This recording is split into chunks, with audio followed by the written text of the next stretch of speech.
ಭಾರತೀಯ ಚಿತ್ರರಂಗದಲ್ಲಿ ಅತಿ ಹೆಚ್ಚು ಹಣವನ್ನು ಗಳಿಕೆ ಮಾಡಿರ್ತಕ್ಕಂಥ ಚಲನಚಿತ್ರ ಯಾವುದು ಅಂತ ಚರ್ಚೆ ನಡೀತಾ ಇದೆ. ಭಾರತದಲ್ಲಿ ಚಲನಚಿತ್ರಗಳು 90 ದೇಶಗಳಿಗೆ ರವಾನೆಯಾಗುತ್ತೆ. ದೊಡ್ಡ ಉದ್ಯಮ ಆಗಿದೆ. ಚರ್ಚೆ ಆಗ್ತಾ ಇದೆ, ಆ ಸಿನಿಮಾ ಈ ಸಿನಿಮಾ ಆ ಸಿನಿಮಾ ಈ ಸಿನಿಮಾ ಅಂತ. ಕರೆಕ್ಟಾಗಿ ಪಿಕ್ಚರ್ ಯಾರಿಗೂ ಗೊತ್ತಿಲ್ಲ.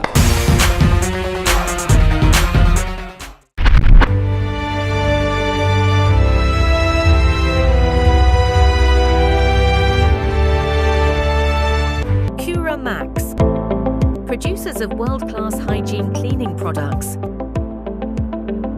manufactured and marketed by SSP Industries. ನಮಸ್ಕಾರ ಸ್ನೇಹಿತರೆ. ಭಾರತೀಯ ಚಿತ್ರರಂಗದಲ್ಲಿ ಅತಿ ಹೆಚ್ಚು ಹಣವನ್ನು ಗಳಿಕೆ ಮಾಡಿರ್ತಕ್ಕಂಥ ಚಲನಚಿತ್ರ ಯಾವುದು ಅಂತ ಚರ್ಚೆ ನಡೀತಾ ಇದೆ. ಸ್ನೇಹಿತರೆ, ನಿಮಗೇನಾದರೂ ಗೊತ್ತಿದ್ದರೆ ದಯವಿಟ್ಟು ಯಾವ ಚಿತ್ರ ಹಣ ಗಳಿಕೆ ಮಾಡಿದೆ ಅಂತ ಕಮೆಂಟ್ ಬಾಕ್ಸಲ್ಲಿ ಹಾಕಿ. ನಾನೀಗ ನನಗೆ ಗೊತ್ತಿರೋ ಮಾಹಿತಿ ಪ್ರಕಾರ ನಾನು ಹೇಳ್ತಾ ಹೋಗ್ತೀನಿ. ಯಾಕಂತಂದರೆ ನಮ್ಮ ಭಾರತದಲ್ಲಿ ಚಲನಚಿತ್ರಗಳು 90 ದೇಶಗಳಿಗೆ ರವಾನೆಯಾಗುತ್ತೆ. ದೊಡ್ಡ ಉದ್ಯಮ ಆಗಿದೆ. ಹಾಗೆ ಜೊತೆಗೆ ದೊಡ್ಡ ವ್ಯಾಪಾರೀಕರಣ ಕೂಡ ಆಗಿದೆ. ಅನೇಕ ಜನ ಮಾತಾಡ್ತಾರೆ, ಆ ಸಿನಿಮಾ ಅಷ್ಟು ಕೋಟಿ ಬಂತು, ಈ ಸಿನಿಮಾ ಅಷ್ಟು ಕೋಟಿ ಬಂತು, ಇಷ್ಟು ಕಲೆಕ್ಷನ್ ಆಯಿತು, ಅಷ್ಟು ಕಲೆಕ್ಷನ್ ಆಯಿತು ಅಂತ. ಆದರೆ ನಿಜವಾದ ಪಿಕ್ಚರು ಯಾರಿಗೂ ಗೊತ್ತಿಲ್ಲ. ಸುಮ್ಮನೆ ಊಹಾಪೋಹಗಳು ಚರ್ಚೆ ಆಗ್ತಾಯಿದೆ. ಸ್ನೇಹಿತರೆ, ಕೆಲವರು ಹೇಳ್ತಾರೆ ಬಾಹುಬಲಿ 2, ಇನ್ನು ಕೆಲವರು ಹೇಳ್ತಾರೆ 666, ಇನ್ನು ಕೆಲವರು ಹೇಳ್ತಾರೆ ಪುಷ್ಪ, ಇನ್ನು ಕೆಲವರು ಹೇಳ್ತಾರೆ ಕಾಂತಾರ, KGF 2, ಹಿಂಗೆಲ್ಲ ಚರ್ಚೆ ಆಗ್ತಾಯಿದೆ. ಆ ಸಿನಿಮಾ ಈ ಸಿನಿಮಾ ಆ ಸಿನಿಮಾ ಈ ಸಿನಿಮಾ ಅಂತ. ಕರೆಕ್ಟಾಗಿ ಪಿಕ್ಚರ್ ಯಾರಿಗೂ ಗೊತ್ತಿಲ್ಲ. ಈಗ ಏನಾಗಿದೆ ಅಂದರೆ, ಚಿತ್ರರಂಗ ದೊಡ್ಡ ಉದ್ಯಮ ಆಗಿ ವಾಣಿಜ್ಯೋದ್ಯಮ ಆಗಿದೆ. ಹಿಂದೆ ಚಿತ್ರಗಳನ್ನ ತಯಾರು ಮಾಡ್ತಾಯಿದ್ರು, ಕಂಟೆಂಟ್ ಇರ್ತಕ್ಕಂಥ ಚಿತ್ರಗಳನ್ನ ತಯಾರು ಮಾಡ್ತಾಯಿದ್ರು. ಕಡಿಮೆ ಬಡ್ಜೆಟ್ ಮಾಡೋರು, ಕಡಿಮೆ ಬಡ್ಜೆಟ್ ಮಾಡಿ ಅತಿ ಹೆಚ್ಚು ಹಣ ಗಳಿಸೋರು, ಆಮೇಲೆ ಜನಗಳು ನೋಡೋಂಥ ಸಿನಿಮಾಗಳು ಮಾಡ್ತಾಯಿದ್ರು. ಆದರೆ ಇವತ್ತೇನಾಗಿದೆ ಅಂದರೆ, ಅತಿ ಹೆಚ್ಚು ಹಣ ಸುರಿತಾರೆ ಸಿನಿಮಾಗಳಿಗೆ, ಜನ ನೋಡೋದು ಕಡಿಮೆ. ಯಾಕಂತಂದರೆ ಆಗಿನ ಸಮಯದಲ್ಲಿ ನಮ್ಮ ರಾಜ್ಯಗಳಲ್ಲೇ ಸಿನಿಮಾ ನೋಡ್ತಾಯಿದ್ರು. ಕಡಿಮೆ ಬಡ್ಜೆಟ್ಟಲ್ಲಿ ಅಷ್ಟು ಅಮೌಂಟ್ ಬರ್ತಾಯಿತ್ತು. ಆದರೆ ಇವತ್ತು ಇಡೀ ದೇಶಗಳಲ್ಲಿ ಸಿನಿಮಾ ಸುತ್ತಾಡುತ್ತೆ. ಎಲ್ಲದೂ ಸೇರಿ ಇಷ್ಟು ಕೋಟಿ ಆಯಿತು ಅಷ್ಟು ಕೋಟಿ ಆಯಿತು ಅಂತ. ಅದು ಏನು ಕೆಲವು ಸಿನಿಮಾಗಳು, ಕೆಲವು ಯಾವ ಜನ ಪಬ್ಲಿಸಿಟಿ ಮಾಡಿ ಹೆಚ್ಚು ಖರ್ಚು ಮಾಡಿರ್ತಾರೋ ಆ ಸಿನಿಮಾಗಳನ್ನ ಸುದ್ದಿ ಆಗುತ್ತೆ. ಇನ್ನು ಕೆಲವು ಸಿನಿಮಾಗಳು B ಕ್ಯಾಟಗರಿ C ಕ್ಯಾಟಗರಿ ಸಿನಿಮಾಗಳು ಅದೆಷ್ಟು ಬಂತು ಎಷ್ಟು ಹೋಯ್ತು ಅಂತ ಗೊತ್ತಾಗೋದೇ ಇಲ್ಲ. ಅಂದರೆ ಜಾಸ್ತಿ ಹಣ ಗಳಿಕೆ ಆಗಿದೆ ಅನ್ನೋದಕ್ಕಿಂತ ಹಣ ಕಳ್ಕೊಂಡಿರೋರೇ ಜಾಸ್ತಿ ನಿರ್ಮಾಪಕರು. ನಾನು ಹೇಳಿದ್ನಲ್ಲ, ಹಿಂದೆ ಕಲಾವಿದರಾಗಿರ್ಬೋದು, ತಂತ್ರಜ್ಞರಾಗಿರ್ಬೋದು, ಅವ್ರಿಗೆ ಒಂದು 3 ಹೊತ್ತು ಊಟ ಹಾಕಿ ಒಂದು ಸ್ವಲ್ಪ ಹಣ ಕೊಟ್ಟರೆ ಸಾಕು. ಯಾಕಂದರೆ ಅವ್ರಿಗೆ ನಾನು ಆಕ್ಟ್ ಮಾಡಬೇಕು, ನಾನೊಬ್ಬ ಕಲಾವಿದ ಅಂತ ತೋರಿಸ್ಬೇಕು, ನಾನು ಜನಗಳಿಗೆ ಮುಂದೆ ಕಾಣಬೇಕು. ಕಮರ್ಷಿಯಲ್ ಮೈಂಡ್ ಇರಲಿಲ್ಲ. ಅವ್ರಿಗೆ ಕಲೆನ ಮೈಗೂಡಿಸ್ಕೊಂಡಿದ್ರು. ಅದಕ್ಕೆ ಅವರು ಹಣಕ್ಕೆ ಒತ್ತು ಕೊಡ್ತಾ ಇರಲಿಲ್ಲ, ಕಲಾವಿದರಾಗಿರ್ಬೋದು, ತಂತ್ರಜ್ಞರಾಗಿರ್ಬೋದು. ಆದರೆ ಹೀಗೇನಾಗಿದೆ ಅಂದರೆ, ಹಣಕ್ಕೆ ಒತ್ತು ಕೊಡೋ ಥರ ಆಗಿದೆ. ಯಾರು ನಿರಂತರವಾಗಿ ಸಿನಿಮಾಗಳನ್ನ ಮಾಡ್ತಾ ಬರ್ತಿದ್ರು ನಿರ್ಮಾಪಕರು, ಆದರೆ ಇವತ್ತು ಮಾಡ್ತಾ ಇಲ್ಲ. ಆದರೆ ಇವತ್ತು ಹೊರಗಡೆಯಿಂದ ಉದ್ಯಮಿಗಳು ಬಂದು, ರಿಯಲ್ ಎಸ್ಟೇಟ್ ಅವ್ರು ಬಂದು, ಬಿಸ್ನೆಸ್ ಮ್ಯಾನ್ಗಳು ಬಂದು ಚಿತ್ರಗಳಿಗೆ ಅತಿ ಹೆಚ್ಚು ಬಡ್ಜೆಟ್ಗಳನ್ನು ಹಾಕಿ ಇವತ್ತು ದೊಡ್ಡ ಸಿನಿಮಾಗಳು ಮಾಡ್ತಾ ಹೋಗಿ ಅವರೇ ಏನು ಬಂದ್ರೇನು ಬಿಟ್ರೇನು ಅವ್ರಿಗೇನು ಲಾಸ್ ಆಗಂಗಿಲ್ಲ. ಅವರು ಚೆನ್ನಾಗಿ ಹಣ ಆಯಿತು ಅಂತಂದರೆ ಇನ್ನೊಂದು ಸಿನಿಮಾ ಮಾಡ್ತಾರೆ, ಇಲ್ಲಾಂದರೆ ಹೊರಟೋಗ್ತಾರೆ. ಇಲ್ಲಿ ಸಫರ್ ಪಡೋರು ಯಾರು? ಸಣ್ಣ ಪುಟ್ಟ ಸಿನಿಮಾಗಳು ಬಡ್ಜೆಟ್ ಹಾಕ್ಬಿಟ್ಟು ಸಿನಿಮಾ ಮಾಡ್ತಾರೆ, ಅವ್ರು ಸಫರ್ ಪಡ್ತಾರೆ. ಅವ್ರ ಸಿನಿಮಾಗಳು ಇವತ್ತಿನ ದಿವಸ ಕಾಲಘಟ್ಟದಲ್ಲಿ ಸಿನಿಮಾ ಮಾಡೋಕ್ಕೆ ಆಗ್ತಿಲ್ಲ.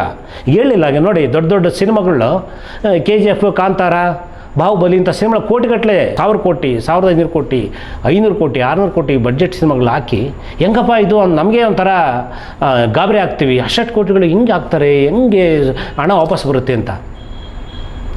ಸ್ನೇಹಿತರೆ, ನನಗೆ ಹೇಳಿದ್ನಲ್ಲ ಸ್ನೇಹಿತರೆ, 2016ರಲ್ಲಿ ಒಂದು ಸಿನಿಮಾ ಬಿಡುಗಡೆ ಆಗುತ್ತೆ.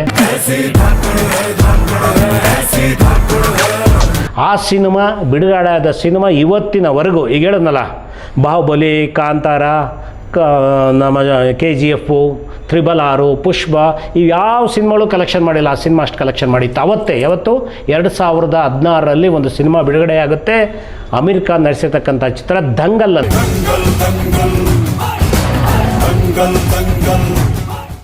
ಆ ಸಿನಿಮಾ ಅವತ್ತಿನ ಕಾಲಕ್ಕೆ 2000 ಕೋಟಿ ಸಿನಿಮಾನ ಕಲೆಕ್ಷನ್ ಮಾಡುತ್ತೆ ನಮ್ಮ ಭಾರತ ದೇಶದಲ್ಲಿ. ಅದಾದಮೇಲೆ ಇವತ್ತಿನವರೆಗೂ ಬೀಟ್ ಮಾಡೋಕ್ಕೆ ಯಾವ ಸಿನಿಮಾಗಳ ಕೈಲೂ ಆಗಿಲ್ಲ. 2ನೇ ಸ್ಥಾನದಲ್ಲಿರೋದು ಬಾಹುಬಲಿ 2, 1800 ಕೋಟಿ. 3ನೇ ಸ್ಥಾನದಲ್ಲಿರೋದು ಪುಷ್ಪ 2, 1200 ಕೋಟಿ. ಇನ್ನು ಮಿಕ್ಕಿದ್ದ ಆಮೇಲೆಲ್ಲ KGF, ಕಾಂತಾರ ಈ ಸಾಲುಗಳಲ್ಲಿ ಸೇರಿಕೊಳ್ಳುತ್ತೆ. ಆದರೂ ಅವೆಲ್ಲ ಹಣ ಗಳಿಕೆ ಮಾಡಿದೆ. 2016 ರಿಲೀಸ್ ಆಗಿದ್ದ ದಂಗಲ್ ಸಿನಿಮಾ ನೋಡಿ, ಅವತ್ತಿನ ಸಿನಿಮಾ ಅದು ಬಡ್ಜೆಟ್ ಸಿನಿಮಾ ಅಲ್ಲ. ಇವತ್ತಾದರೆ ಬಡ್ಜೆಟ್ಗಳು, ಇವತ್ತು 400 ಕೋಟಿ 500 ಕೋಟಿ ಇನ್ವೆಸ್ಟ್ಮೆಂಟ್ ಮಾಡಿ ಇವತ್ತು 1200 ಕೋಟಿ 1800 ಕೋಟಿ ಹಣ ಉತ್ಪನ್ನ ಆಗ್ತಿದೆ, ಜನ ನೋಡ್ತಾ ಇದ್ದಾರೆ. ಅದು ಏನೋ 90 ದೇಶಗಳಲ್ಲಿ ಕಲೆಕ್ಷನ್ ನಾವು ಹೇಳ್ತೀವಿ. ಆದರೆ ಇಲ್ಲಿ ಭಾರತ ಚಿತ್ರರಂಗದಲ್ಲಿ, ಭಾರತ ದೇಶದಲ್ಲೇ ಅದೊಂದು ಸಿನಿಮಾ ಅಷ್ಟು ಕಲೆಕ್ಷನ್ ಮಾಡುತ್ತೆ, 2000 ಕೋಟಿ ದಂಗಲ್ ಸಿನಿಮಾ ನೋಡಿ. ಅವತ್ತು ಬಡ್ಜೆಟ್ ಕಡಿಮೆ ಇಟ್ಕೊಂಡು ಸಿನಿಮಾ ಮಾಡಿದರು, ಕಂಟೆಂಟ್ ಇತ್ತು, ಜನ ನೋಡಿದ್ರು, ಅದನ್ನು ಮೇಲಕ್ಕೆ ತಗೊಂಡೋದ್ರು, 2000 ಕೋಟಿ ಆಯಿತು. ಆದರೆ ಇವತ್ತು ಹಣ ಸುರಿದು ಕಂಟೆಂಟ್ ಇರಲ್ಲ, ವೈಭವೀಕರಣ, ವ್ಯಾಪಾರೀಕರಣ. ಒಂದು ಸಿನಿಮಾ ಮಾಡಿದ್ರೆ ನಿರ್ಮಾಪಕ ಹೊರಡೋದು ಅಷ್ಟೇ, ಮತ್ತು ವಾಪಸ್ ಬರಲ್ಲ. ಅಂದರೆ ಆ ಥರ ನಾವು ಸಿನಿಮಾಗಳನ್ನ ಮಾಡ್ತಾ ಇವತ್ತು ಈ ಪರಿಸ್ಥಿತಿಗೆ ನಮ್ಮ ಚಿತ್ರರಂಗವನ್ನು ತಂದು ನಿಲ್ಲಿಸಿದ್ದೀವಿ. ಸ್ನೇಹಿತರೆ, ಏನಾಗಿದೆ ಅಂದರೆ ನೋಡೋರ ಸಂಖ್ಯೆ ಕಡಿಮೆ ಆಗಿದೆ. ಈಗ ಡಿಜಿಟಲ್ ಪ್ಲಾಟ್ಫಾರ್ಮ್ಗಳು ಇರೋದ್ರಿಂದ, ಸೋಷಿಯಲ್ ಮೀಡಿಯಾಗಳಲ್ಲಿ ಇರೋದ್ರಿಂದ ಬೇರೆ ಬೇರೆ ಕಂಟೆಂಟ್ಗಳನ್ನ ನೋಡ್ತಾ ಹೋಗ್ತಾರೆ ಜನ ಮೊಬೈಲ್ಗಳಲ್ಲಿ. ಸಿನಿಮಾಕ್ಕೆ ತುಂಬ ಹೊಡೆತ ಬಿದ್ದಿದೆ. ಈ ಸಿನಿಮಾಕ್ಕೆ ಹೊಡೆತ ಬಿದ್ದಿರೋದ್ರಿಂದ ಚಿತ್ರರಂಗವನ್ನು ನಂಬ್ಕೊಂಡಿರ್ತಕ್ಕಂಥ ಅನೇಕ ಕಲಾವಿದರಿಗೂ ತಂತ್ರಜ್ಞರಿಗೂ ತುಂಬ ಹೊಡೆತ ಬೀಳ್ತಾ ಇದೆ. ಇವತ್ತು ಎಂಥ ಪರಿಸ್ಥಿತಿ ಇದೆ ಅಂದರೆ, ಕೆಲ ಕಾರ್ಮಿಕರು, ತಂತ್ರಜ್ಞರು, ಕಲಾವಿದರ ಪರಿಸ್ಥಿತಿ, ಯಾಕಂದರೆ ಅವರು ಒಂದು ಹಂತ ದಾಟ್ಬಿಟ್ಟಿರ್ತಾರೆ, ಹಿಂದೆ ಹೋಗೋಕ್ಕಾಗಲ್ಲ, ಮುಂದೆ ಹೋಗೋಕ್ಕಾಗಲ್ಲ, ಇದನ್ನೇ ನಂಬ್ಕೊಂಡಿರ್ತಾರೆ. ಇನ್ನು ನಾವು ನೋಡ್ತಾ ಇರ್ತೀವಿ, ಕೆಲವರಿಗೆ ಅವಕಾಶಗಳೇ ಸಿಗಲ್ಲ. ಎಲ್ಲೋ ಸಿಕ್ಕರೆ ಕೆಲವರು ಸೀರಿಯಲ್ಗಳಂತ ಹೋಗ್ತಾರೆ ಕಲಾವಿದರು, ತಂತ್ರಜ್ಞರು, ತಿಂಗಳಿಗೆ 1-2 ದಿವಸ 3 ದಿವಸ, ಅದೇ ಜೀವನ. ಚಿತ್ರರಂಗದಲ್ಲೂ ಅಷ್ಟೇ, ಚಿತ್ರರಂಗದಲ್ಲಿ ಕೆಲಸ ಸಿಗ್ತಾ ಇದೆ, ಆದರೆ ನಿರ್ಮಾಪಕನ ಜೋಳಿಗೆ ತುಂಬ್ತಾ ಇಲ್ಲ.